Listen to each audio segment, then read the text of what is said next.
서분까지는 마쳤습니다. 그러시죠? 예. 근데 사실은 지난번에도 말씀드린 것처럼 서분만 우리가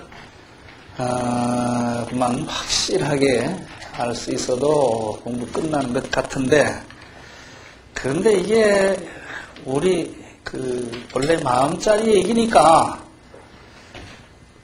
참 말만 들으면 야 참으로 그렇구나 이렇게 와 닿아야 되는데 우리가 타향살이 한 지가 오래돼가지고 고향 소식을 잘 못 알아들어. 우리 마음짜리 얘기를 해도 다른 사람 얘기 같기도 하고 또 그런 것 같기도 하고 또 뭐 안 그런 것 같기도 하고 그러거든요. 그러니까 이제 또 자비로 친절로 또 고차한 말씀이지만 계속해 갈 수밖에 없거든요. 그래서 이제 본문, 정종분에 들어갈 그런 순서입니다. 정종분은 수심결의 본론격으로 9개의 질문과 9개의 답변으로 되어 있다 하는 말씀을 지난번에도 드렸습니다만은, 그러니까 이것은 아마 호주국사께서 그 당시 12세기, 13세기 고려 불교에서 문제가 되는 점들을 스스로 질문으로 제기하고 거기에 답을 해가는 그런 형식을 취하고 있다. 이렇게 보시면 됩니다. 그 이제 첫 번째 질문을 보시면 35페이지죠. 우리 교재로는 물음 만약 불성이 현재 이 몸에 있다고 한다면 앞에서 계속 본래의 마음 혹은 뭐 참마음, 불성 여러 가지 표현을 했지만 이 몸을 떠나 있는 것이 아니다. 모든 중생들이 다 본래부터 갖추고 있다 이런 말씀을 뭐 설은 계속 그런 말씀 해왔거든요. 그러니까 이런 질문이 나오는 겁니다. 만약 불성이 현재 이 몸에 있다고 한다면 이미 몸 안에 있으므로 범부를 떠날 리가 없는데, 그러니까 우리 이를 떠나서 있을 턱이 없는데 저는 어째서 지금 불성을 보지 못합니까? 이런 질문이 우리한테서도 나와야 돼. 그러니까 설은 본문을 듣고 우리 본래의 마음이 저 허봉 같아서 하늘 땅을 뒤덮는 그런 바탕이다. 그 바탕이 다름 아닌 부처다. 이렇게 해서만 확실히 우리가 깨쳐버리든지, 그 깨치지 못하면 이런 질문은 최소한 나와야 이게 공부가 돼야 하는 거예요. 그러면 수심결 말씀대로 하면 우리가 다 그런 허공 같은 하늘 땅을 뒤덮는 그런 마음자리를 가지고 있고 그걸 불성이라고 한다면 불성을 우리가 다 가지고 있는데 그럼 나에게도 있는데 왜 나는 못 보는가? 이런 질문이 나와야 되거든요. 불교 공부는 공부 잘 되려면 질문이 잘 돼야 공부가 잘 되는 것 같아요. 이게 굉장히 좋은 질문입니다. 왜 나한테도 있다는데 왜 우리는 못 보느냐?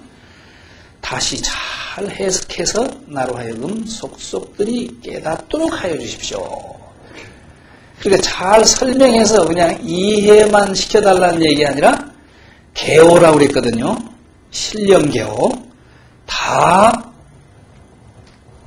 깨치도록 해 주십시오.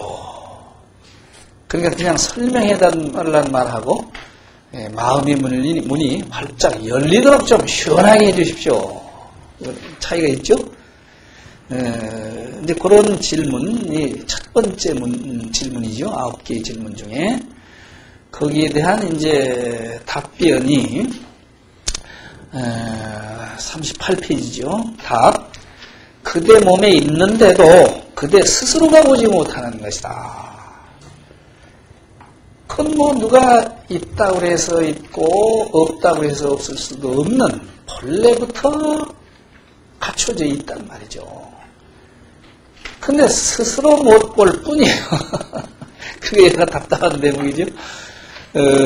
보면 되는데 스스로 못 본단 말이죠. 스스로 못 보는 것은 우리가 볼 생각을 않고 살기 때문에 그렇잖아요. 우리는 뭐 본래 우리 그 부처인 마음자리를 볼 그런 여절을 별로 못 가지고 그저 보여지는 것, 들려지는 것, 냄새 맡아지는 것 등 바깥 대상만 가지고 마음에 든다, 마음에 들지 않는다 해가지고 시비하면서 살거든요. 그러니까 바깥 살림만 하고 있는데 안 살림이 별 턱이 있어요? 그걸 보려고 해도 안 보일 판인데 관심을 안 가지니까 스스로 보지 못할 수밖에 없기도 있거든요. 그래서 이제 그런 이 얘기를 설명을 이제 쭉 해가거든요. 근데 우리 몸 안에 있는 그 불성이라는 게 어떤 바탕인가를 지금 가장 직설주알로 지금 하시는 말씀이 그대가 하루 종일 12시가 이제 옛날에는 12시로 했죠. 지금 24시간이지만 아무튼 하루 종일 배고프고 목마른 줄 알며 우리 때 되면 배고프거든요. 또 이렇게 좀 날씨가 덥고 하면 목도 갈증도 나고 그거 다 느끼잖아요. 또 춥고 더운 줄도 알고 이거 모르는 사람 없거든요. 혹 때로는 성도 내고 기뻐하기도 하거든요. 이것은 결국 어떤 물건인가? 그러니까 배고프면 배고픈 줄 알고 목마르면 목마르다고 하는 놈, 또 추우면 춥다고 엄살 떨고 또 더우면 덥다고 하는 놈, 더 나아가서는 때로는 즐거워하기도 하고 때로는 성도 내고 하는 이놈이 도대체 어떤 놈인가? 그런 말씀이죠. 알고 보면 바로 그렇게 느끼고 생활의 주체가 되고 있는 그놈일 뿐이다. 지금 그 얘기인데 이 몸은 지수화풍의 4가지 요소가 모여서 되는 것으로서 이 몸뚱이는 지수화풍 4대로 되어 있잖아요. 근데 그 4대는 완고해가지고 감정이 있을 수가 없어. 육신이라는 놈은 말이죠. 따라서 그 육신은 보고 듣고 뭘 알 수가 없단 말이죠. 근데 뭘 보면 보여지는 걸 우리가 식별하고 들으면 또 알고 견문각지 한단 말이죠. 우리 안미섭신을 통해서 그렇게 견문각지 할 수 있는 놈이 도대체 어떤 놈이냐, 그 얘기죠. 능히 보고 듣고 지각하는 그것은 반드시 그대의 불성인 것이다. 근데 이렇게 얘기하고 보면 불성이 뭐 그냥 대단한 것도 아니고 우리하고 먼 것은 더군다나 아니고 오히려 너무 가까이 있기 때문에 우리가 못 보는 것 같아. 그놈하고 같이 사는데 모른단 말이죠. 이제 그래서 좀 더 구체적으로 들어보이기 위해서 임재 스님 법문을 이제 또 인용하고 계시죠. 수심결 보면 이제 중요한 말씀 이렇게 하시면서는 꼭 부처님 말씀이나 조사스님 말씀을 이끌어다가 결론을 내거든요. 그러므로 임재 스님께서 말씀하시기를 4대는 법을 설하지도 못하고 듣지도 못하며 허공 또한 법을 설하거나 듣지도 못하는데 오직 그대 눈앞에 뚜렷이 밝은 형상 없는 한 물건만이 법을 설하고 들을 줄 안다고 임재스님이 하셨다. 그러니까 이 말씀은 무슨 말씀이냐 하면 이렇게 법을 설하기도 하고 또 설하는 것을 듣기도 하고 있는 놈, 바로 그 놈이라는 얘기죠. 그런데 법을 설할 줄도 알고 들을 줄도 알지만 그 듣는 놈, 설하는 놈은 형체가 없어. 형체가 없으니까 보이질 않는 거예요. 형체가 저 연등처럼 있다든지 뭐 흑판처럼 있다든지 금방 알 텐데 있다면 이런 건 형체가 없단 말이지. 형체가 없으니까 듣는 바탕, 말하는 놈을 우리는 모른단 말이죠. 그래서 그 오직 그대 눈앞에 뚜렷이 밝은 형상 없는 한 물건만이 법을 설하고 들을 줄 안다고 했다. 그러니까 그 형상 없는 한 물건은 항상 24시간 우리 앞에 환히 밝단 말이야. 환히 밝으니까 배고프면 배고픈 줄 알고, 더우면 더운 줄 알고, 추우면 추운 줄 알고, 또 이렇게 강의하면 강의 또 잘 알아듣는다는 말이죠. 그런데 그 형상이 없기 때문에 이걸 잘 못 본단 말이죠. 근데 임재스님 법문은 굉장히 이게 그 남종선 중에서도 나중에 이제 5가 7종으로 이렇게 풀어집니다만은 그 가운데서도 임재 법문은 아주 직접적인 그런 법문이거든요. 또 뿐만 아니라 파격적이고, 그래서 어렵게 그냥 우회적으로 얘기하는 것이 아니라 있는 그대로 직접 얘기해 주는 것이 임재스님 가르침이거든요. 근데 사실은 여기 이렇게 긴 설명하시는 것은 임재 가풍으로 보면 굉장히 친절하게 하고 있는 설명입니다. 왜 임재 할 그러잖아요. 그러니까 임재 스님한테 누구든지 와서 법을 물으면 하는 할을 할 뿐이지 긴 설명하지 않는 양반 아니에요. 근데 그분이 이제 그런 가풍을 가지게 되기까지는 그런 배경이 그 수행하실 때 계셨어요. 원래는 임재 스님이 아주 이게 경에 밝은 강사였답니다. 그러다가 이제 그 황벽산에 황벽 스님이 선풍을 날린다는 소식을 듣고 참선하러 갔거든요. 가서 3년 동안을 더 앉아서 부동자세로 그냥 열심히 정진을 해요. 등치도 크고 우직했던 거예요, 임재 스님이. 그래 그 황벽산 회상에 수좌되는 목주 스님이 가만히 보니까 수좌는 뭐 학생장쯤 되는 것이죠. 인물은 인물이거든요, 저게. 그런데 너무 우둔해. 더 버티고 앉아서 참선만 하지 뭘 좀 지혜를 가질 생각을 못한다는 말이죠. 그래서 하루는 불러가지고 임재 스님을 자네는 그렇게 앉아서 참선만 하지 말고 조실 스님한테 가서 뭘 좀 문답도 하고 물어보기도 해야지 그게 이렇게 오지고 그렇지. 그러고 앉아있으면 되느냐. 그랬더니 임재 스님이 난 뭘 물어봐야 될지도 모르고 그래서 갈 수가 없다고 그런단 말이야. 그랬더니 목주 스님이 내가 일러줄 테니까 요대로 가서 한번 해봐라. 그 조실 스님 찾아가서 여하시 불법지 적적대인이 있고 어떤 것이 부처님 가르침의 핵심입니까? 하고 가서 물어보라 그랬어. 그런데 우직한 양반이니까 목주 스님이 시키는 대로 더 조실 스님 찾아가가지고 여하시 불법지 적적대인이 있고 했더니 느닷없이 그냥 몽둥이가 날라오는데 20방맹이가 날라왔어요. 20방을 맞았어. 20방 매일 맞고 나니까 뭐 정신이 없거든. 그냥 얼떨결에 나왔단 말이지. 나와가지고 목주 스님한테 가서 가만히 생각하니까 이렇게 억울할 수가 없어. 그 법을 물으라고 해서 물어본 것밖에 없는데 20방 매일 없이 맞았으니 말이지. 내가 뭘 잘못했길래 이렇게 두드려 패는지 모르겠다. 그랬더니 목주 스님이 그러거든. 야, 너 그게 아니라 그 스님이 자비를 베푼 건데 그렇게 못 알아들으면 어떡하냐. 자비가 세상에 몽둥이 수방명에 두드리는 자비 그러냐.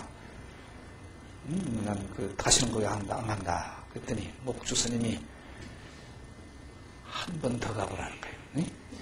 기왕 시작을 했는데 수방명이 맞고 그만둘 수가 있느냐는 거예요. 한 번 더 가보라는 그러지 말고. 그 순진한 양반이니까 또 가서 여하시 불법지 적적대인이 있고 했더니 느닷없이 또 수방명이다. 40방맹이를 맞고 와가지고는 나 이제 보따리 싼다. 여기 황벽산에 인연이 없는 것 같으니까 보따리 싸겠다. 그러니까 목주 스님이 또 약을 올리는 거야. 남자가 돼가지고 시작을 했으면 3번은 해봐야지 2번 하고 마는 수가 어딨냐 그러거든. 가만히 들어보니까 그렇게도 해. 기왕이 맞은 거 3세번 한번 해보자. 또 가서 야시불법지적적 대인이고 했더니 영락없이 수방매 확 60방매일 말이에요. 60방매일 맞고 나니까 이제는 벗정이 없어. 근데 짐을 챙기고 떠난다. 그러니까 목주스님이 하는 말이 또 그래도 60방매이나 내린 스승인데 간다고 인사나 하고 가야 될 거 아니냐. 혹시 가면 또 어디로 가라고 읽어줄지도 모르고 하니까 인사나 하고 가라. 참 사람이 좋았던 네 임재스님이. 그런데 간다고 인사를 더 하니까 어디로 갈 작정이냐. 어디로 갈는지는 모르지만 어떻든 짐은 쌌습니다. 그러니 그 대우스님을 한번 찾아뵈도록 해라. 대우스님 있는 산을 알려주거든. 갈 때도 별로 없고 하니까 소개해준 대로 대우스님 찾아갔어. 그 대우스님 찾아갔더니 대우스님이 어디서 수행하다 오는 사람인가 하고 묻거든. 황벽산에서 오는 중입니다. 그랬더니 황벽산에서 공부를 어떻게 했는가 하고 묻거든. 공부는커녕 질문했다가 60방매에 얻어맞고 지금 화학김에 보따리 싸가지고 여기 왔다고. 내가 뭘 잘못했다고 이렇게 두드리는지 모르겠다고 막 불평불만해. 그 얘기를 듣고 대우스님이 저런 미련한 분이냐. 황벽스님이 너한테 그런 큰 자비를 베풀었는데 그걸 모르고 와서 불평불만한 이런 참 숙맥 같은 놈이냐고. 야단쳐. 그 야단치는 데만 마음이 열렸어. 그냥 느닷없이 너털 웃음을 웃으면서 황백스님의 법도 그거 별거 아니라고 그러거든. 대우스님이 이거 들어보니 금방 불평불만하던 놈이 대우스님 법이 별거 아니라고 그러니까 네가 뭘 바꿀래 그러냐. 소식이 있으면 좀 내놔봐라. 그랬더니 임재스님이 대우스님 옆구리를 세 번 쿡쿡 찌르며 스님 다 알면서 그러냐고 그런다고. 이 됐단 말이지. 내 스승은 내가 아니라 황백스님이니까 다시 가서 잘 모시도록 해라. 임재스님이 그렇게 60방매이 맞고 깨친 분이. 그래서 그 가풍이 긴 설명이 아니고 방맹이 아니면 할, 임재할, 덕산방 그러죠. 그 임재스님인데 그 임재스님이 이제 여기 지금 이렇게 설명해 주는 굉장히 친절하게 자상하게 설명해 주고 있는 거예요. 그러니까 법을 설하는 놈이나 말하는 바탕 또 듣는 바탕이 다름 아닌 내 본래 마음이고 그거를 불성이라고 할 뿐이다. 지금 그 얘기거든요. 그러니까 지금 우리도 이렇게 말하고 있고 또 듣고도 지금 계시잖아요. 그러니까 우리 눈앞에 환히 밝아 있는 거예요, 이게. 목전에 영역 고명하다고 그랬잖아요. 눈앞에 환히 밝아 있다. 지금도 이렇게 말하는 놈이나 듣고 있는 놈도 그일 뿐이지. 다른 게 아니기 때문에 24시간 환히 우리 눈앞에 밝아 있어. 단 무형단자라. 형체가 없어. 형체가 없으니까 우리는 못 봐. 그게 우리가 눈이 이게 멀쩡하긴 하지만 사실은 이게 달달봉사예요. 눈 뜨고 못 보니까 달달봉사나 마찬가지라. 그게 눈 뜬 분이 보면 참 답답할 거예요. 눈앞에 환히 있는데 그걸 모르고 엉뚱한 데가 자꾸 그러게 말이죠. 아무튼 39페이지지요. 여기서 말하는 형상 없는 것, 무형단자가 바로 모든 부처님의 바탕이며 또한 그대의 본래 마음이다.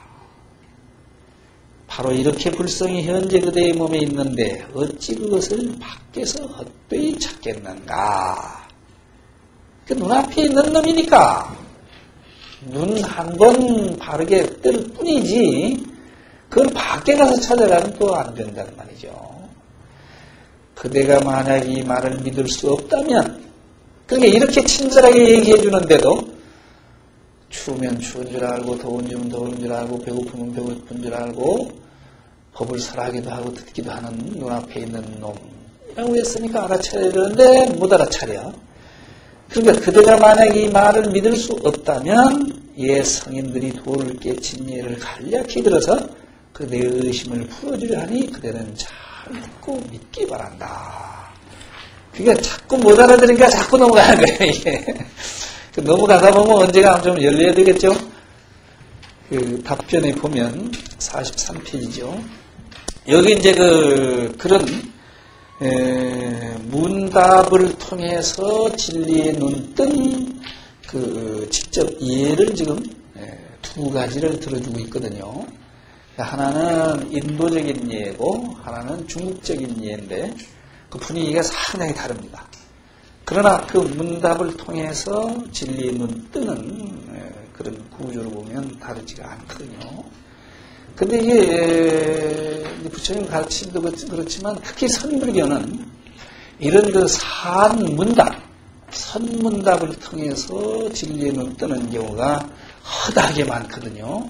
여기도 지금 그런 예인데 이런 선문답의 구조는 어떤 구조로 되어 있느냐 하면 줄탑동시라는 말이 있습니다.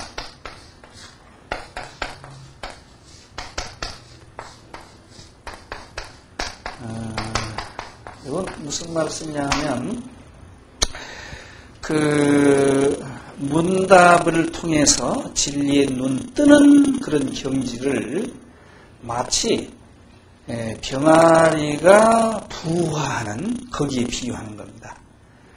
그 병아리가 부화되기 전에 그 달걀 속에 있을 때의 그 세계 얼마나 답답하고 얼마나 비좁은 세계. 근데 그 껍질이 깨지고 병아리가 새로운 생명이 탄생했을 때 열려지는 그 광활한 새로운 세계, 그건 마치 진리의 눈 뜬 새로운 세계와 같다는 거예요. 그리고 우리 중생들이 살고 있는 그 세계가 다다한 울타리 치고 그 안에 사는 게 마치 계단 속에 답답하게 지금 웅크리고 있는 그런 모습이란다면 진리의 눈 떠서 우주 안에가 하나 되는 그런 세계가 마치 새로운 생명인 병아리가 부화되어가지고 새로운 생명이 탄생된 그런 모습과 같다는 거예요. 그런데 그 새로운 생명이 탄생하기 위해서는 줄과 탁이 동시라야 된다. 줄은 뭐냐 하면 병아리가 이렇게 이제 계란 속에 있을 때 안에서 밖을 향해 열심히 쪼아야 된답니다. 그 부화될 병아리가 가만히 웅크리고 있어가지고는 그 골구면 안 돼. 그 안에서 밖을 향해 자꾸 쫓는 게 이 줄입니다. 또 그런가 하면 어미닭이 적절한 온도로 품어주었다가 안에서 쫓는 그 계기가 성숙됐을 때 동시에 밖에서 한번 확 쏴줘야 되는데 어미닭이 부리로. 그래서 그 밖에서 확 쏴준 게 여기 탁입니다. 그래서 안에서 쫓는 것과 밖에서 확 쫓는 것이 타이밍이 딱 들어맞아서 동시가 됐을 때 이 계란 껍질이 깨지고 새로운 생명, 병아리가 탄생된다. 특히 선문답은 이 주탁동시의 구조입니다. 그러니까 임재스님이 하를 한다든지 덕산스님이 방맹이를 때린다든지 방덕스님처럼 그 생짜배기한테 아무리 때리고 아무리 한해봐야 안 되는 거예요. 되겠어요? 안에서 밖으로 쫓는 요 타이밍이 안 맞고 안에서 가만히 있는데 아무리 84,000번문을 갖다 쏟아부어 봐야 속이 경일게 안 통해. 근데 안에서 동기가 유발돼가지고 적절한 시기가 딱 됐을 때 그때 한마디, 그게 한마디가 몽둥이일 수도 있고 할일 수도 있고 아니면 뭐 여러 가지 다른 방법일 수 있지만 딱 들어맞아야 새로운 생명이 탄생된다. 이게 이 줄탁통시하는 선문답에서에게 이건 참 교육학적으로 봐도 아주 멋있는 산교육입니다. 지금 우리 교육이 저도 대학에 있지만 이게 잘못되어 있는 것은 이게 동기유발도 없는 데다 그냥 자꾸 갖다 들어붙는 주입식 교육이에요. 그건 넣어지지도 않고 넣어져 봐야 삶에 별로 도움이 안 되는 그런 지식일 뿐이거든요. 지혜가 되지 못해. 따라서 참 이런 줄탁통시하는 선에서의 교육은 스승과 제자가 1대1로 만나서 스승이 할 수 있는 역할은 지금 제자가 어떤 상황에 있는지 제자의 지금 그 수행 정도가 어느 정도에 있는지를 정확하게 파악하는 게 스승의 역할입니다. 근데 사실은 눈뜬 스승이 아니면 그 파악이 못 되잖아요. 그걸 정확하게 파악하는 사람이 눈뜬 선지식이고 그랬을 때 성숙이 됐단 말이죠. 그럴 때 한마디 해주는 거예요. 이게 참 멋있어요. 오늘날 교육에 비추더라도 배우는 사람의 그 동기유발 없이는 삶교육이 안 되거든요. 그 선문답은 그런 구조로 되어 있습니다. 지금 여기 두 가지 이런 줄탁동시에 선문답을 통해서 진리의 눈뜨는 깨치는 그런 예를 들고 있는데 하나는 인도적이고 하나는 중국적이거든요. 인도적인 것하고 중국적인 것하고 보면 상당히 차이가 있어요. 재미가 있어요. 중국 사람들은 굉장히 현세적이고 직접적이에요. 거기에 비해서 인도는 굉장히 합리적이고 차근차근하고 논리적이고 그전 돈점으로 친다면 인도는 점차적인 그런 전통이란다면 중국은 이게 돈적인 그런 가풍인데 여기 두 가지 문답에도 이제 그런 특성이 잘 드러난다. 그리고 첫 번째 문답을 보면 43페이지죠. 거기는 이견왕하고 바라대존자하고의 문답입니다. 근데 그 이견왕은 누구냐 하면 달마대사의 조카빨입니다. 달마대사가 본래 인도의 향지국의 왕자였다고 그러거든요. 출가해서 이제 승리됐습니다만은 이견왕은 속가로 달마대사의 조카예요. 조카인데 이견왕이 불교를 별로 허위적으로 생각하지 않는 그런 제왕이었다고 그래요. 왜냐하면 불교가 이게 뭐 나라에 도움도 안 되고 이제 뭐 출가 수행하고 하니까 그래가지고 상당히 좋지 않은 생각을 가지고 있기 때문에 달마대사가 바라지존자는 달마대사의 제자입니다. 바라지존자 제자를 시켜가지고 자기 조카를 제도시키는 과정에서 나타난 이 문답이거든요. 여기 같이 보시면 이견왕이 바라지존자에게 물었다. 어떤 것이 부처입니까? 부처가 도대체 뭐냐? 물었거든요. 존자는 이렇게 대답했다. 성품을 본 것이 부처입니다. 근데 이제 교학에서는 깨친 사람이 부처다. 이렇게 답변하겠죠. 근데 선에서는 뭘 깨치냐 하면 마음을 깨치는 거니까 견성, 마음의 성품을 분명히 본 사람이 바로 부처다. 이렇게 답변했죠. 그런데 이견왕이 스님께서는 성품을 보았습니까? 이것도 당돌한 질문이에요. 견성 못했다면 당신하고 얘기할 필요 없다 하는 이런 그 자세가 느껴지거든요. 바라지존자가 나는 불성을 보았습니다. 당당하다는 말이죠. 그 성품이 어디 있습니까? 성품을 봤다고 그러니까 그 성품이 도대체 어디 있습니까? 하고 꼬치꼬치 파고드는 거죠. 성품은 작용하는 데 있습니다. 여기가 지금 작용이라는 말이 나오는데 여기에 작용하고 본체하고 이 선에서도 늘 나오는 말이죠. 용. 이거 이제 본자를 넣어서 본체, 또 작용하기도 하고, 그냥 채용하기도 하는데, 이제 견성이 있다고 그러니까 그 성품이 어디에 있느냐 하고 물은 거죠. 작용하는 데 있다 그랬단 말이죠. 근데 이 작용은 우리 성품이, 이 마음이 겉으로 나타나는 모습을 일러서 작용 그러죠. 용 그러죠.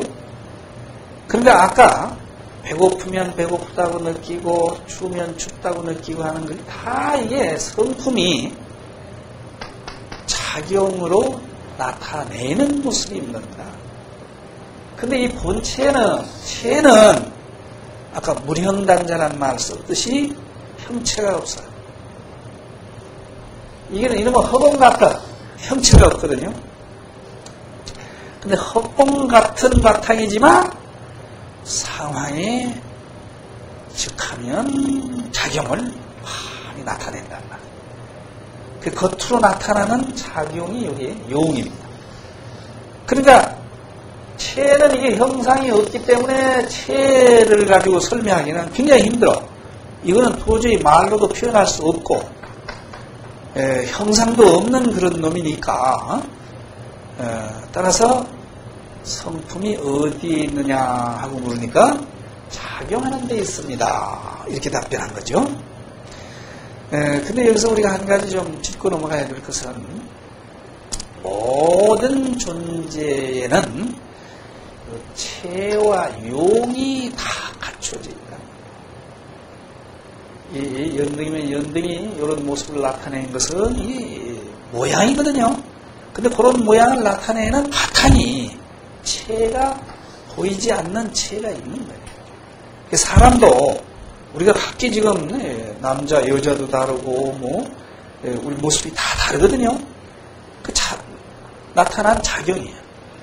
그러나 그런 작용을 나타내는 본체는 하나이고, 본체는 형상도 없지만 서로 다르지가 않다. 그래서 사람을 보든 사물을 보든 이 둘을 함께 봐야 된대요. 체와 용을. 그러니까 며느리 고를 때도 용만 보고 고르면 잘못하면 속을 모르니까 말이죠. 따라서 겉으로 나타난 모습이나 이것도 무시할 수 없지만 보이지 않는 바탕을 함께 봐야 제대로 보는 거예요. 사물을. 사람의 경우도 그렇고 사물의 경우도 그렇고 아무튼 이게 왜 그러냐면 우리의 성품 본래 마음이 체와 용으로 갖추어져 있기 때문에 근데 우리 중생들이 사는 것은 요 용만 가지고 사는 거예요. 겉으로 나타난 모습만 가지고 분별하고 시비하고 그러게 이 체를 완전히 놓치고 사는 삶이 중생의 삶입니다. 근데 우리 본래 마음자리에서는 체와 용이 둘이 수가 없어요. 마치 물과 물결처럼 분리할 수 없는 하나인데 그 하나를 떼놓고 한쪽만 보니까 우리들이 사는 것은 반쪽 생활밖에 반쪽 살인밖에 못하고 사는 거예요. 용에 떨어지니까 경거망동하고 분주만 있지 바탕을 등지고 사는 그런 문제가 있습니다만 아무튼 성품이 어디에 있느냐 하고 물으니까 작용하는 데 있다. 그러니까 이제 이균왕이 또 굉장히 꼬치꼬치하게 하고 물어요. 어떤 작용이기에 나는 지금 보지 못합니까? 그럼 내가 가지고 있고 나도 작용을 나타낸다면 나도 볼 수 있어야 되는데 왜 나는 못 보냐 지금 그 얘기죠. 지금도 작용하는데 버젓이 나타나고 있지만 왕이 스스로 보지 못할 뿐입니다. 왜 나는 못 보느냐 하고 묻는 놈도 지금 거기 작용인데 스스로 모를 뿐이지 없는 건 아니거든요. 나에게도 그것이 있다는 말입니까? 왕께서 작용하면 그걸 아닌 것이 없지만, 작용하는 건 뭐 우리 24시간 생활하는 게 다 작용이잖아요. 예, 작용하지 않으면 그 본체를 보기가 어렵습니다. 본체는 이미 형체가 없으니까 보기가 어렵다는 거죠. 만약 작용할 때는 몇 곳으로 나타납니까? 이게 이제 인도 사람들이 이렇게 굉장히 꼬치꼬치해요. 그 인도 사람들이 말이 많은 사람들입니다, 사실은. 그러니까 84,000 논문이 우연한 게 아니에요. 자꾸 꼬치꼬치 물으니까 답변하다 보니까 길어지는 거예요. 박매일 때린다든지 하를 한번 한다든지 뭐 그냥 끝나버리는 건데, 몇 군데로 나타나느냐 하고 물으니까 사실은 이게 몇 군데라고 이럴 수도 없는 거예요. 상황에 따라서 그때그때 나타날 뿐인데 몇 군데냐고 따지고 물으니까 8군데로 나타납니다. 8군데라고 지금 답변을 하는 것이죠. 아마 8군데라는 것은 8이라는 수에 우리가 매이면 안 될 것 같아요. 반편으로 쉽게 여러 가지 한량없는 작용 중에서 대표적인 것을 지금 8개를 꼽고 있는 거다. 이렇게 보시면 될 것 같습니다. 그 8군데로 나타나는 것을 내게 설명하여 주십시오. 8군데를 보여달라는 얘기죠. 태안에 있으면 몸이라 하고 세상에 나오면 사람이라 하며 눈에서는 보는 놈이라 하고 귀에서는 들으며 코에서는 냄새를 맡으며 혀에서는 말을 하고 손에서는 붙잡고 발에 있으면 걷습니다. 이렇게 답변했죠. 그러니까 태안에 있을 때, 세상에 나왔을 때, 눈에 있을 때, 귀에 있을 때, 코에 있을 때, 혀에 있을 때, 손에 있을 때, 발에 있을 때, 그러면 8군데 여기에 세 보면. 근데 그 뒤에 6가지, 눈에 있을 때는 보고, 귀에서는 듣고, 코에서는 냄새 맡고, 혀에서는 말하고, 손으로는 뭐 붙잡기도 하고, 손짓도 하고, 또 발에 있을 때는 걸어가는 작용으로 나타난다는 말이죠. 근데 보면은 이해하기가 참 쉽죠. 6가지는. 거기 이제 우리 마음이 작용을 나타내는 모습이니까 우리 마음이 있으니까 귀가 소리를 듣지 귀만 가지고 못 듣는 거 아니에요. 그러니까 귀에 작용이 나타나면 듣는 걸로 나타나고 코에 있으면 냄새 맡는 걸로 나타나고 눈에서 작용이 나타나면 뭘 보고 식별하잖아요. 또 손에 나타나면 이렇게 손짓도 하고 또 발에 나타나면 걸어가기도 하고 거기는 참 이해하기가 쉬운데 처음에 2가지는 조금 여기 이해하기가 쉽지 않습니다. 태안에 있을 때는 몸이라 하고 몸 신자 썼거든요. 또 세상에 나왔을 때는 사람이라 한다. 그러니까 우리는 흔히 생각하기를 내 마음이 내 육신 속에 들어있다. 이렇게 착각하잖아요. 그렇게 생각하는 한은 여기 이해가 안 됩니다. 그렇게 생각하면 눈에 있을 때는 듣고 보고 귀에 있을 때는 듣고 손에 있을 때는 뭐 만지고 발에 있을 때는 걸어간다는 이해가 돼. 근데 세상에 나왔을 땐 사람이라고 한다? 그 얘기는 사람도 내 마음의 작용이다. 지금 그 얘기거든요. 그러니까 마음이 내 육신 속에 들어있는 것이 아니어야 그게 가능해요. 그렇죠? 마음이 내 육신 속에 있는 거면 그 마음의 작용이 어떻게 사람일 수가 있냐 이 말이죠. 또 어떻게 태일 수가 있고. 따라서 지금 여기서 얘기하는 작용을 일으키는 우리 본래 마음은 내 육신 속에 들어있는 것이 아니라 서론에서 얘기했듯이 우주와 둘이 아닌 그런 큰 바탕을 가리키는 겁니다. 그런 바탕이 귀에 있으면 듣고 눈에 있으면 보고 코에 있으면 냄새 맡고 그러니까 그 우주와 하나인 마음이 나타난 작용이 우리 몸뚱이에 그러니까 몸뚱이를 포괄하는 놈이지 몸뚱이 속에 들어있는 놈이 아니다. 그게 증명되잖아요. 그 다음 대목을 보면 거기 그대로 나타나거든요. 두루 나타나서는 온 누리를 다 싸고 편연에서는 구해사계. 사기란 말이 모래사자 나오면 무조건 간지스강 모래입니다.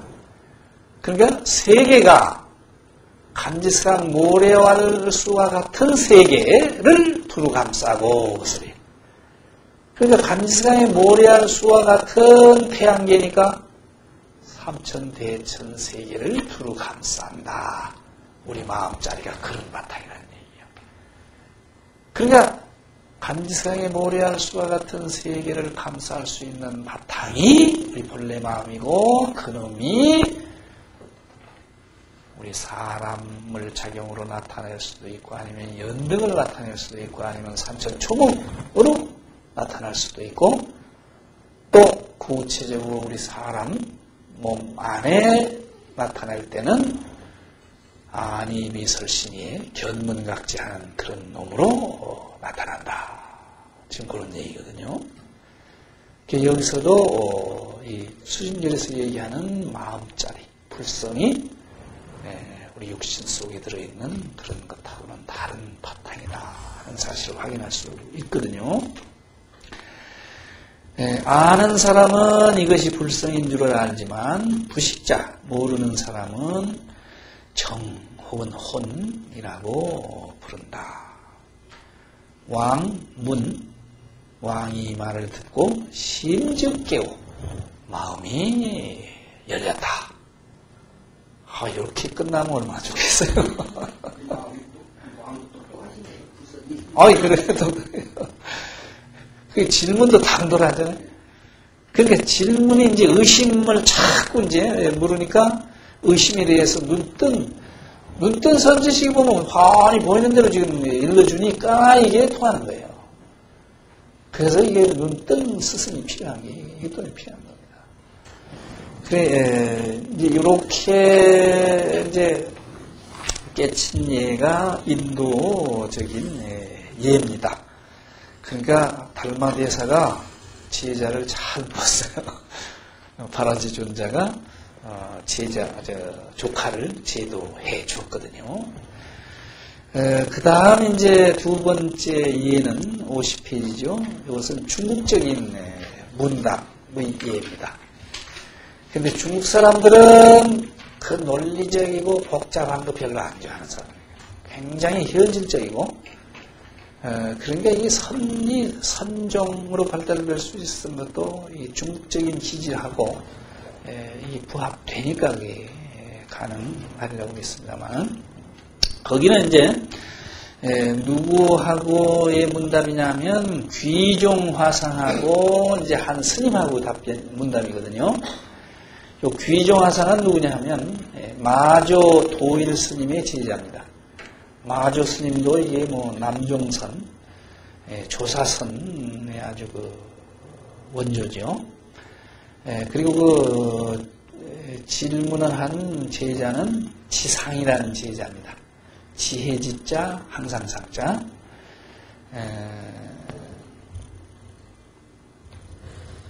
그게 아니네. 착각을 했습니다. 귀종화상이 마조 스님의 제자고 이름이 지상이고, 귀종화상이 지상이고, 질문을 한 제자는 부용이라는 제자입니다. 그 지상 스님의 제자죠. 근데 여기서도 보면 여기 질문은 굉장히 직접적이에요. 같이 보시죠. 또 어떤 스님이, 요 스님이 이제 부용 스님이죠. 귀종화상에게 물었다. 어떤 것이 부처입니까? 여하시불인이 있고. 그 질문은 앞에 이견왕 질문이나 별로 다르지가 않아요. 그 답변은 이게 천지 차이를 다르거든요. 귀종화상은 이렇게 답했다.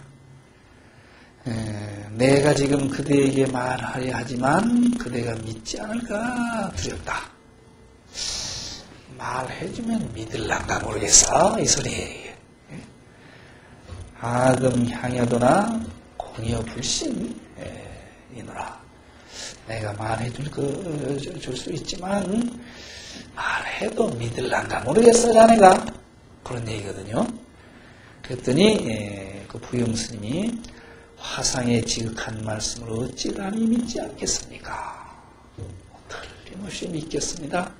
그 확약을 받아놓고 귀중하상 말이 사원 즉여 곧 직자하고 너여자리 바로 미각이니라 그 소리예요. 어떤 것이 붙였냐 하고 물었는데 일러줘도 믿을란가 모르겠어. 여기 큰 스님의 말씀 어떻게 제가 믿지 않겠습니까? 틀림없이 믿겠습니다. 그러니까 바로 네가 그놈이다. 네가 기다 그 소리거든. 네가 바로 부처다. 그러니까 이것처럼 직접적인 가르침이 어디 있어요? 그 말에 깨친 거예요. 부용 스님은. 그래가지고 어떻게 보림해야겠습니까? 보림이라는 말은요. 이게 고호임지라는 말인데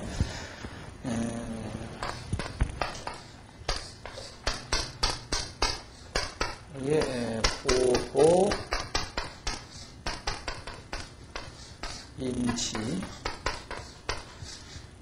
보호임지라는 말을 줄여서 보림 그러거든요. 이 보림은 깨친 뒤에 그 깨친 경계를 쭉 이어가는 그런 수행을 보림이라고 그러거든요. 그래서 오후 보림 그렇게도 붙여 쓰기도 하거든요. 깨친 뒤에 그 깨친 경계를 놓치지 않고 잘 보호하고 지녀가는 그런 수행을 보림이라고 합니다. 그래서 이 견성하고 나서 보림 공부를 다 하도록 되어 있거든요. 우리 한국 불교의 그 선지식들은 견성하고 보림해오는 것이 전통이었습니다. 근데 사실은 이게 보림은 깨치고 나서 하는 보림은 도노 점수에 해당되는 겁니다.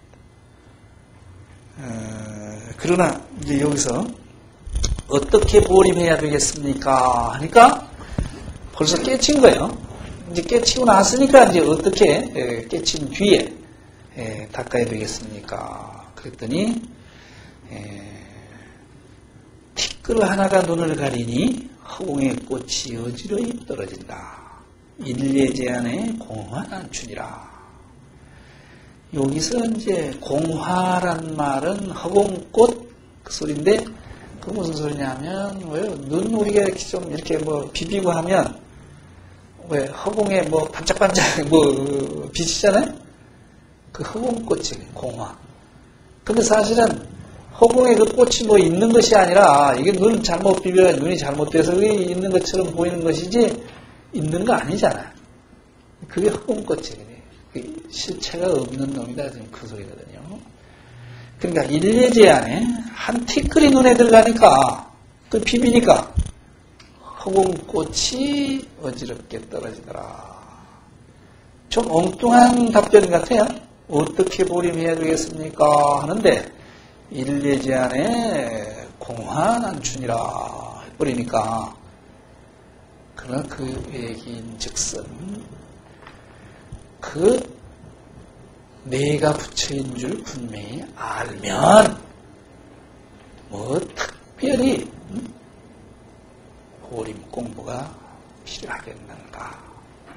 허공꽃인 줄 모르니까 그게 뭐 밖에 있는 것처럼 이러지. 그 허공꽃인 줄 분명히 봐버리면 없어질 텐데 뭐 그런 걱정할 필요 있느냐. 지금 그 얘기거든요. 그게 이런 입장에서 보면 보림을 해가면 도노 점수 아니에요? 이런 차원은 도노 돈수적인 차원이 여기 들어있는 거예요. 그래서 과연 수신결이 도노 점수만이냐 하는 그런 질문 우리가 공부하기 전에 했거든요. 이런 측면으로는 이건 도노 돈수 차원이에요. 허공꽃이 일례제안에 허공꽃이 떨어질 뿐이다. 그건 더 닦을 필요 없다. 지금 그 얘기거든요. 아무튼 그 스님은 이 말을 듣고 곧 알아차린 바가 있었다. 그게 알아차린 바가 있으면 공부 끝났다는 얘기예요. 그게 인도적인 예보다 굉장히 직접적이에요. 예? 뭐 몇 군데로 나타나냐 8군데로 나타난다 그게 아니고 네가 바로 우처다. 얼마나 직접적이냐 말이죠. 위에 든 옛 성인들의 도에 들어가는 이야기가 명백하고 간단해서 명백하잖아요. 그건 뭐 비밀에 쌓인 그런 거 아니란 말이죠. 수고를 들기에 도움이 될 것이다. 뭐 수고로울 것도 없단 말이죠. 복잡한 것이 없다 이 말이죠. 만일 이러한 공안으로 말미암아 믿음과 이해하는 바가 있으면 바로 옛 성인들과 더불어 손을 잡고 함께 갈 것이다. 여기서 공안이라는 말이 나오죠. 공안이라는 말이 이제 우리 전통에서는 화두라는 말하고 이제 같이 쓰이는데 원래 공안이라는 말은 여기에 관공서 문서, 퍼블릭 다큐먼트인데 옛날에는 지금 같지 않고 관공서 문서면 틀림없는 사실을 보증하는 문서였던 모양이에요. 그래서 공안과 내 공부한 걸 대조해보면 공부가 잘 됐는지를 확인하는 근거가 되는 그런 거 아니겠습니까? 아무튼 이렇게 좀 깨칠 수 있으면 참 좋겠는데 근데 이게 참 이렇게 그냥 알아차리면 뭐 옛날 성인들과 함께 손잡고 춤이라도 한번 출 수 있는 그런 경지인데 그게 잘 안 되니까 또 다른 여러 가지 또 얘기가 나올 수밖에 없습니다. 그리고 9개의 질문 중에 첫 번째 질문이 제일 멋있는 질문이에요.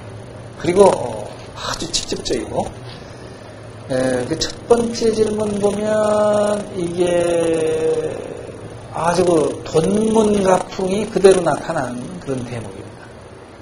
이제 갈수록 자꾸 이제 못 알아들으니까 점차적으로 나가요. 이제 두 번째 질문을 같이 보시면 57페이지시죠? 여기서는 이제 질문이 뭐냐 하면 이제 마음 공부를 해 가는데 견성한 것하고 아마 그때 그런 오해들이 많았던 모양이에요. 견성도인이면 막 하늘을 날아다니고 그냥 막 신통력을 나타내고 그런 줄 이렇게 생각을 했던 모양이에요. 지금도 왜 그런 경향이 있죠. 도인하면 뭐 초능력 우리가 못하는 걸 뭐 할 수 있고 우리가 못 보는 걸 뭐 꿰뚫어 볼 수 있고 그런 사람인 양 이렇게 보는. 근데 이게 불교뿐만 아니라 수행해 가는 데는 우리 그 식이 맑아지면 그런 현상이 나타날 수가 있답니다. 근데 그것을 도 자체로 착각을 하면 굉장히 엉뚱한 길로 빠질 수가 있다. 그래서 신통이나 이런 그 불가사의에 하는 그런 힘 이것은 도 그 자체와는 다르다. 따라서 그것이 있으니까 도고 그거 없으면 도인이 아니다. 이건 천만의 말씀. 도와 그것하고는 다르다. 그 도를 향해 갈 때 일시적인 현상으로 그런 현상이 나타날 수는 있다는데 그러나 그것은 마치 공부해가는 사람한테 공부 잘하라고 눈깔 사탕 하나 주는 정도지 거기에 현혹돼 버리면 거기에 빠져버리면 진짜 공부를 못한다. 근데 그 당시에도 그런 문제에 현혹돼 있는 사람들이 많았던 거예요. 두 번째 질문으로 그걸 다루고 있는 걸 보면 같이 보시면 물음 스님께서 말씀하신 견성이 진정한 견성이라면 이는 바로 성인이라 마땅히 신통변화를 부리어 보통 사람과는 달라야 할 텐데 어째서 지금 마음 닦는 사람들은 한 사람도 신통변화를 부리지 못합니까? 이게 우리 지금 하고 비슷한 것 같아요. 그런 답답한 문제는. 이 신통은 뭐 근본 불교에서부터 나오는 그런 것이죠. 아주 기본적인 것이 삼명육통. 그래가지고 6가지 신통인데, 첫째는 뭡니까? 신족통. 신족통이니까 이게 공간에 우리는 걸려서 서울서 어디 전주를 간다. 그럼 뭐 기차를 타든지 비행기를 타든지 그 제약이 있거든요. 공간의 제약을 받기 때문에. 근데 그 공간의 제약을 받지 않고 다닐 수 있는 게 신족통이지. 그렇으면 참 좋을 거예요, 이게. 뭐 춥지 않다는 게 그런 게 있어요. 신족통이죠. 두 번째는 천안통. 우리 눈이라는 게 이게 시력이 참 이게 빈약하게 짝이 없는 거예요. 이건 큰 것도 못 보고 작은 것도 못 보고. 이건 눈 시력에 딱 맞아야 보지, 그거 맞지 않으면 있어도 못 보잖아요. 그런데 천안통은 우리가 볼 수 없는 걸 환히 내다본다. 우리는 백지 한 장만 뭐 가려도 그 뒤를 못 보는데 그냥 저쪽을 꿰뚫어 본다든지 이게 천안통이죠. 그리고 천이통 세 번째는 우리가 들을 수 없는 것을 들을 수 있는. 이것도 우리 귀도 여기에 뭐 한정되어 있기 때문에 그런데 그 세상의 모든 소리를 자유롭게 들을 수 있다면 얼마나 좋겠어요. 요새는 도청, 감청 했었는데 그럴 필요도 없겠죠. 그리고 타심통. 다른 사람 마음을 환히 읽을 수 있다는 말이죠. 그럼 참 재밌을 거예요. 다른 사람 마음을 읽을 수 있다면. 또 숙명통. 다섯 번째로 과거 일을 환히 내다본다는 말이죠. 전생에 저 사람이 뭘 했던 사람이다. 또 여섯 번째가 누진통. 누는 여기에 번뇌죠. 번뇌가 다 했다. 그 여기 육신통인데 그 육신통 중에서 세 가지를 골라서 삼명 그러죠. 6가지 신통 중에 제일 중요한 것을 그게 삼명이 천안통, 또 숙명통, 누진통.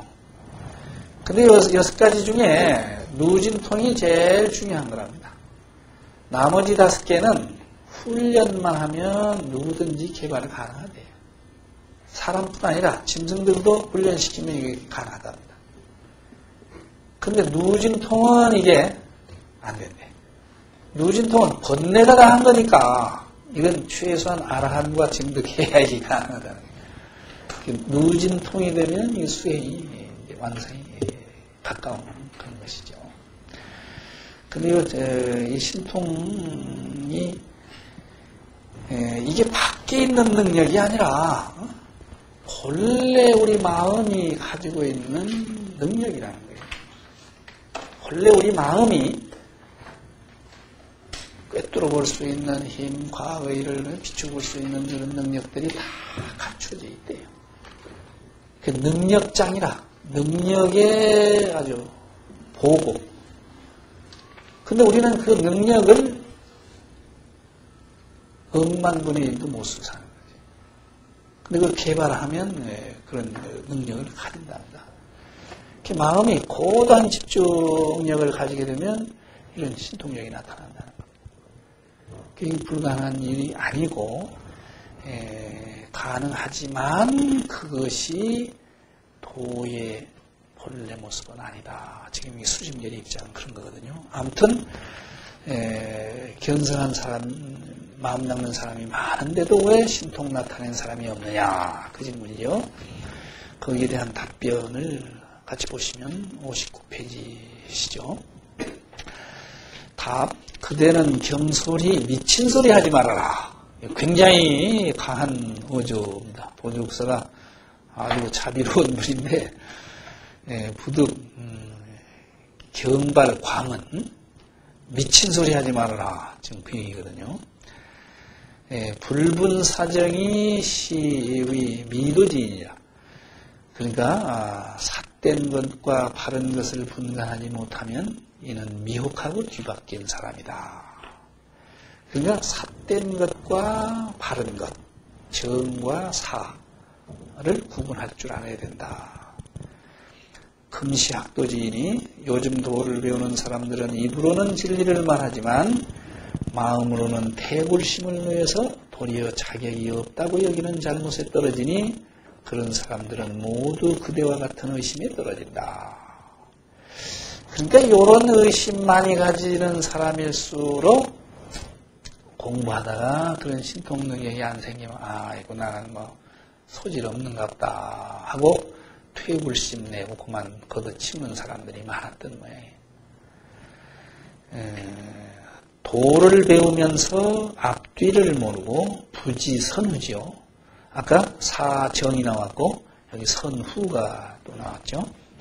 진리를 말하면서 근본과 지만을 분간하지 못하는 것은 사견이라 하지 닫고 배우는 것이라고는 하지 않는다. 또 본말이 나왔거든요. 본말, 선후, 정사. 그런 사람들은 자기들만 가르칠 뿐만 아니라 또한 남까지 가르치게 하니 어찌 삼가하지 않을 수 있겠는가. 여기 이제 도의 본과 말, 정과 사, 선과 후를 분명히 알아야 된다. 그걸 혼동하면 마음 닦는 사람이라 할 수 없다. 지금 그런 말씀을 해놓고 계속 해가시죠. 62페이지. 여기서도 이제 그 신통 문제를 답변해 가시면서 이제 서서히 본격적인 그 탁금의 문제, 도노 점수 문제를 꺼내기 시작하거든요. 대체로 도에 들어가는 데는 여러 가지 많은 문이 있지만, 대도 무문이니까 다양한 문이 있지만, 이원직해는 컨대는 요약해서 말한다면 도노와 점수의 두 문에 지나지 않는다. 도노 점수란 말을 이제 처음으로 쓰셨죠. 비록 도노 돈수가 가장 높고 수승한 근기가 들어가는 문이라고 하지만 그 육조 단경에서도 그렇게 했죠. 도노 돈수는 아주 수승한 근기, 최상 근기가 들어가는 길이다.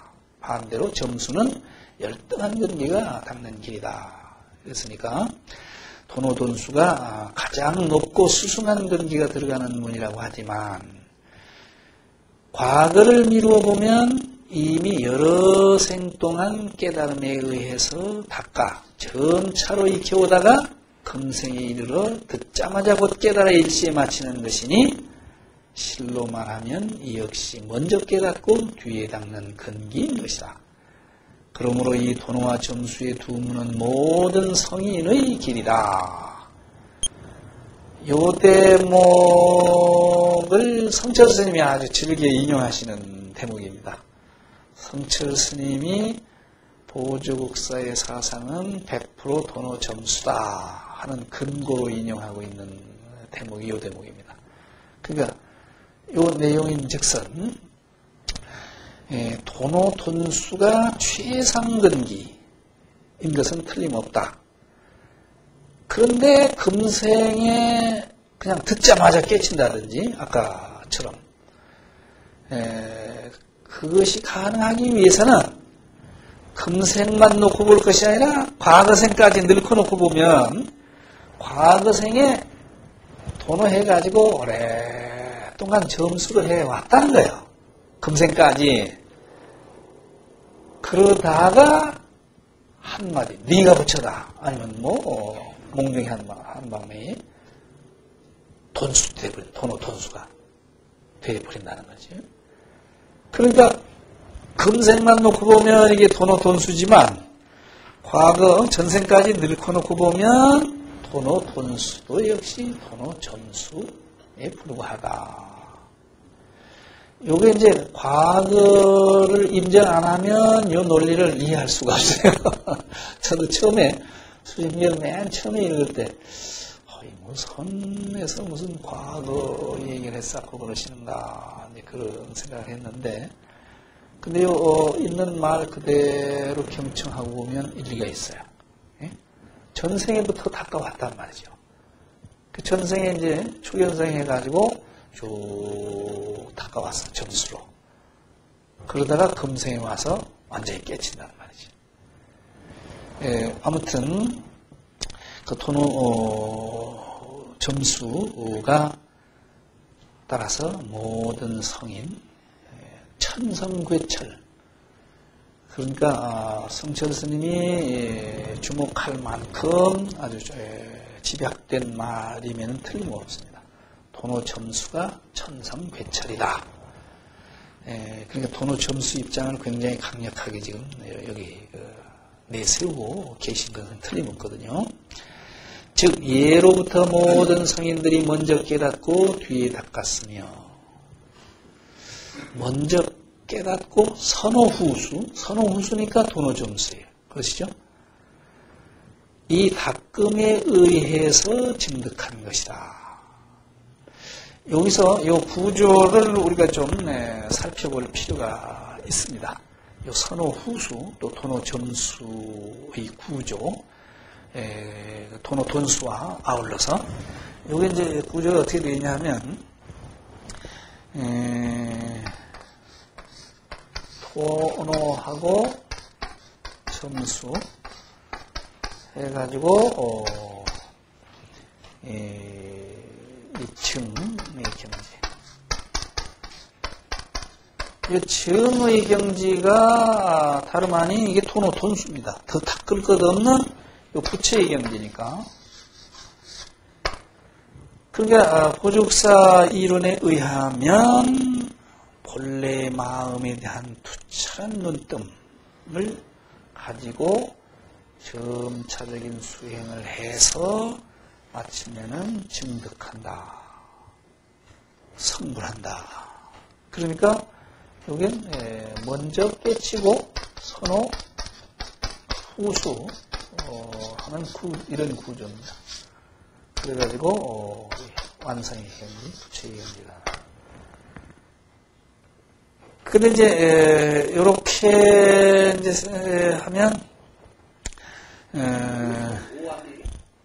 선호, 예, 맞습니다. 선호라고 해놨네. 선호. 이제 이거 도노 점수 체계인데, 그러면 도노하기에 앞서서 닦는 이건 뭐냐 하는 문제가 제기돼요. 이거는 이제 오전수지요. 깨치기 전수. 점수는 오후수고, 그러니까 요 오후수고, 요거는 오전수거든요.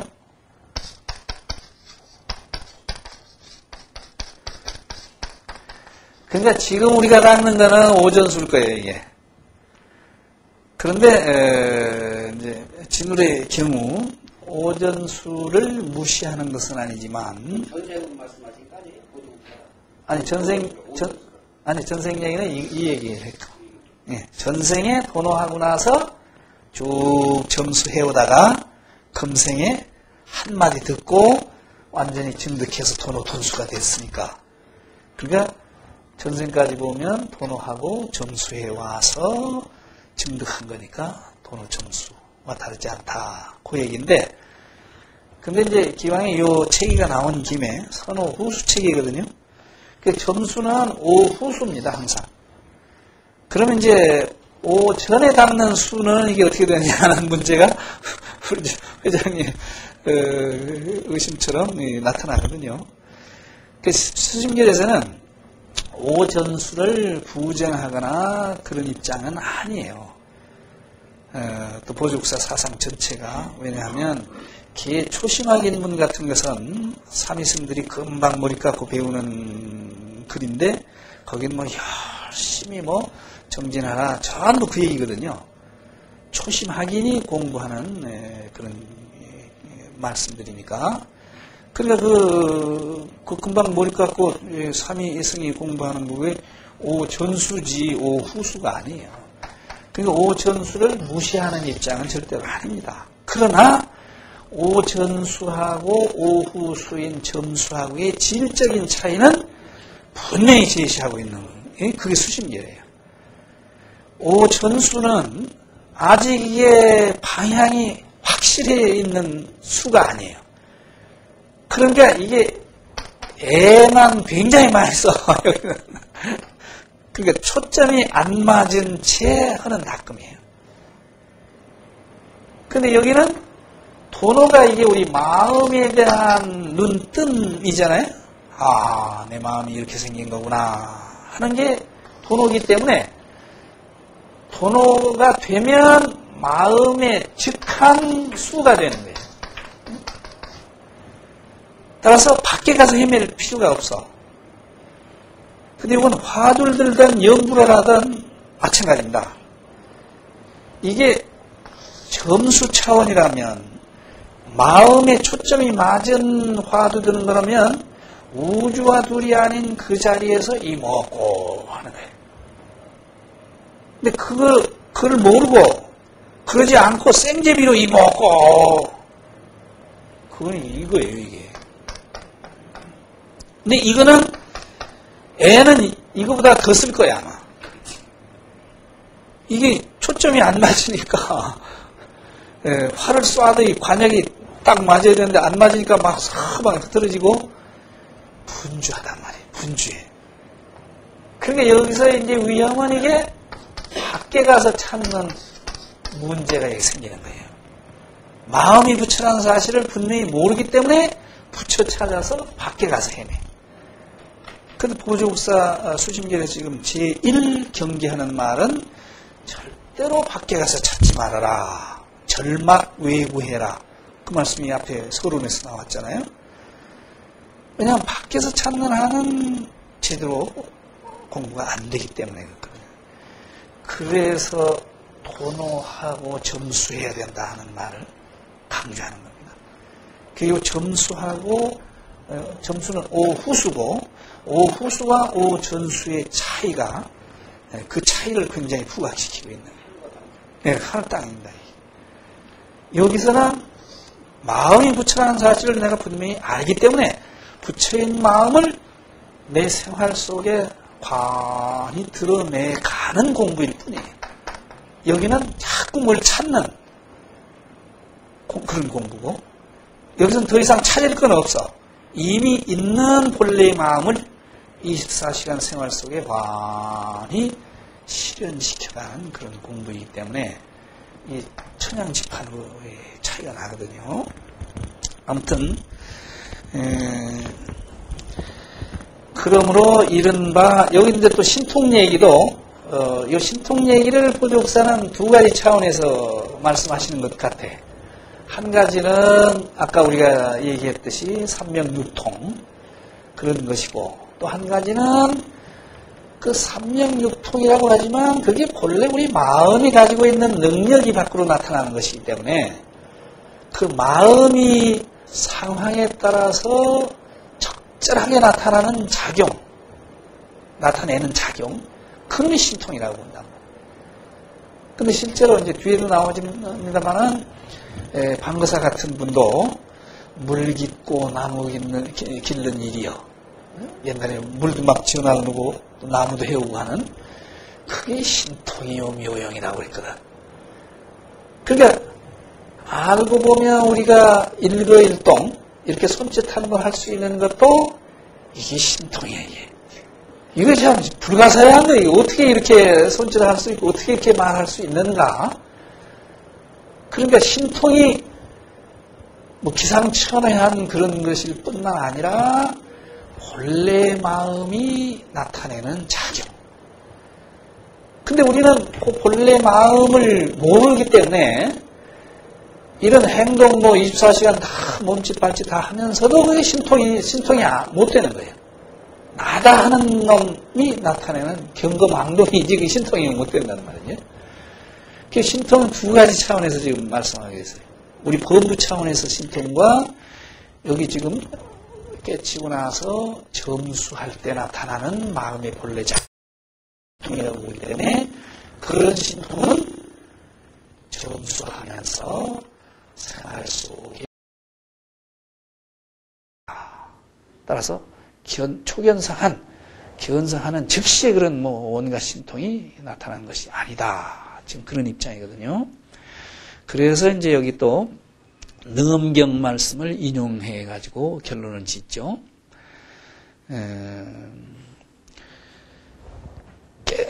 경에 말씀하시기를, 이건 능엄경 말씀이거든요.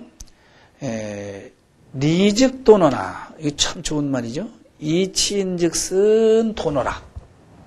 도노를 하면 성호병소 이언이와 깨달음과 동시에 번뇌가 녹여나지만, 이치로 보면 그렇잖아요. 깨치면 번뇌가 녹아날 것 같단 말이죠. 그러나 실제에 있어서는 한꺼번에 번뇌가 없어지지는 않는다는 거예요,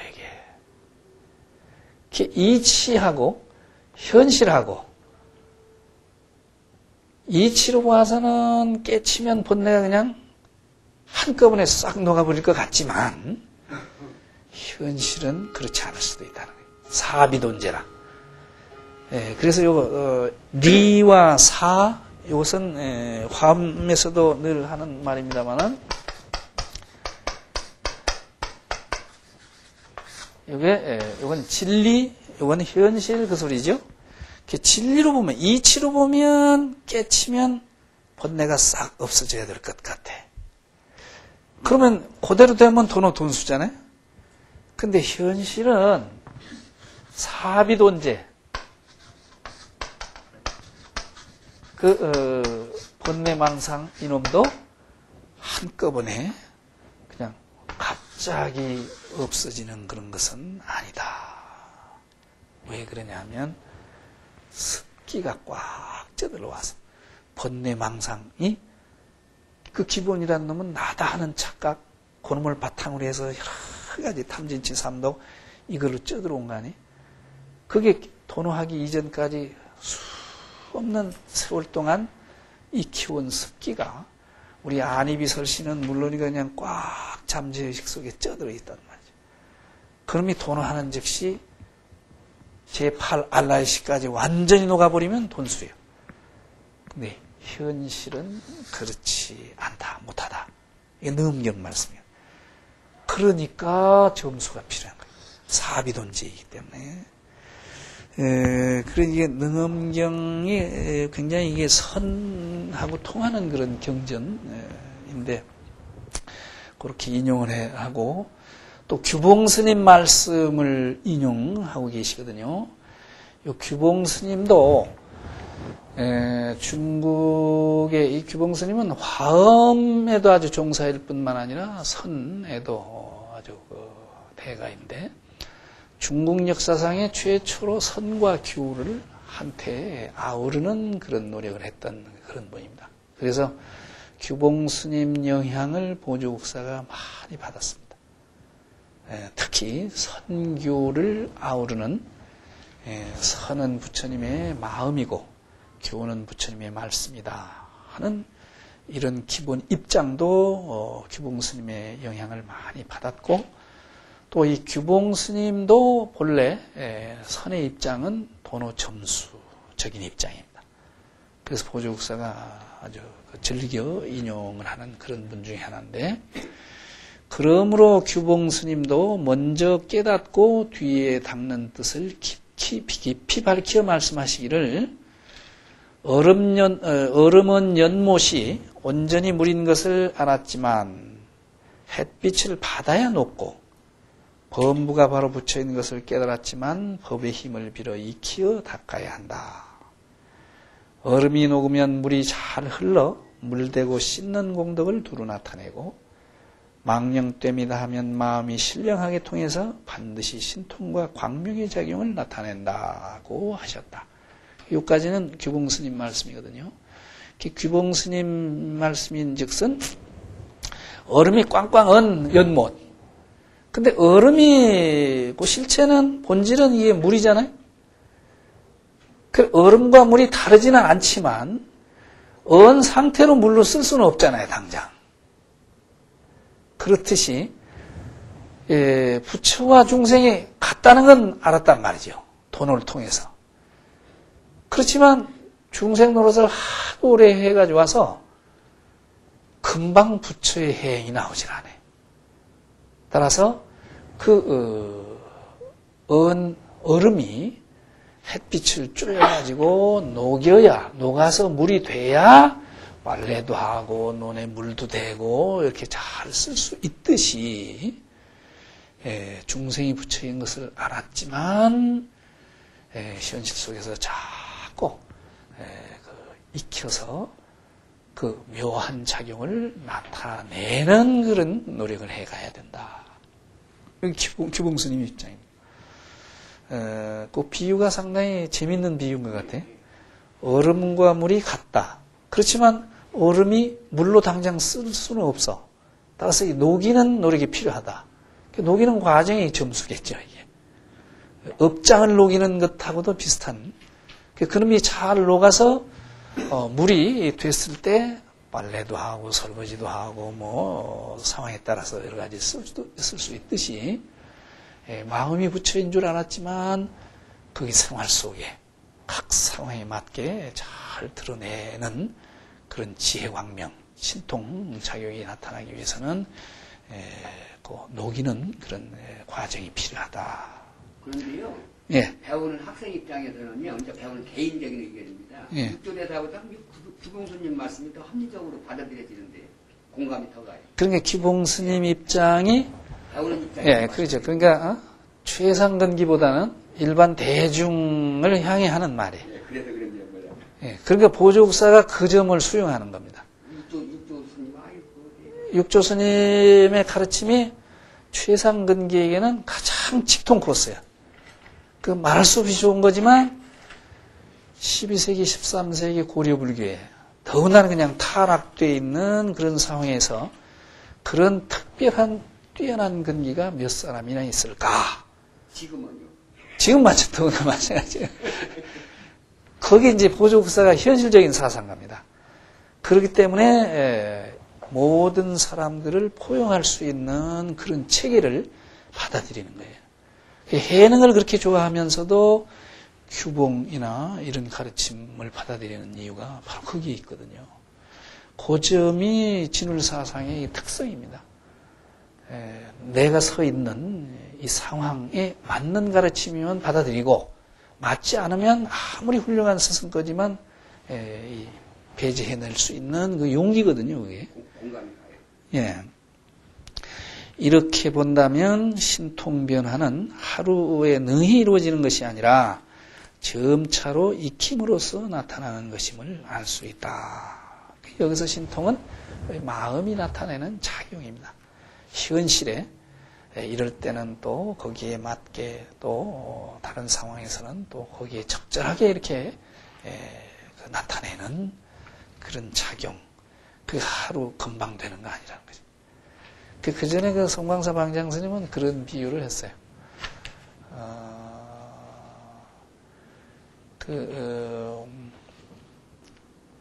서울 가는 비유를 하시던데, 서울을,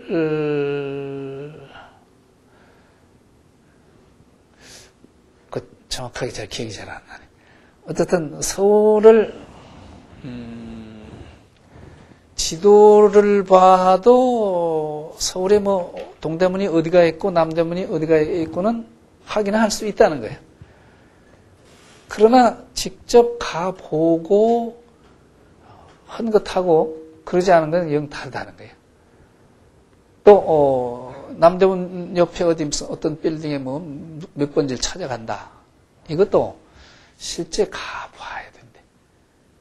그래서 돈뿐만 아니라 점수를 함께 해야 실제 우리 생활 속에 불편 없이 환히 드러낼 수 있다. 그런 말씀을 하신 기억이 납니다만은, 그러니까 그 끝에,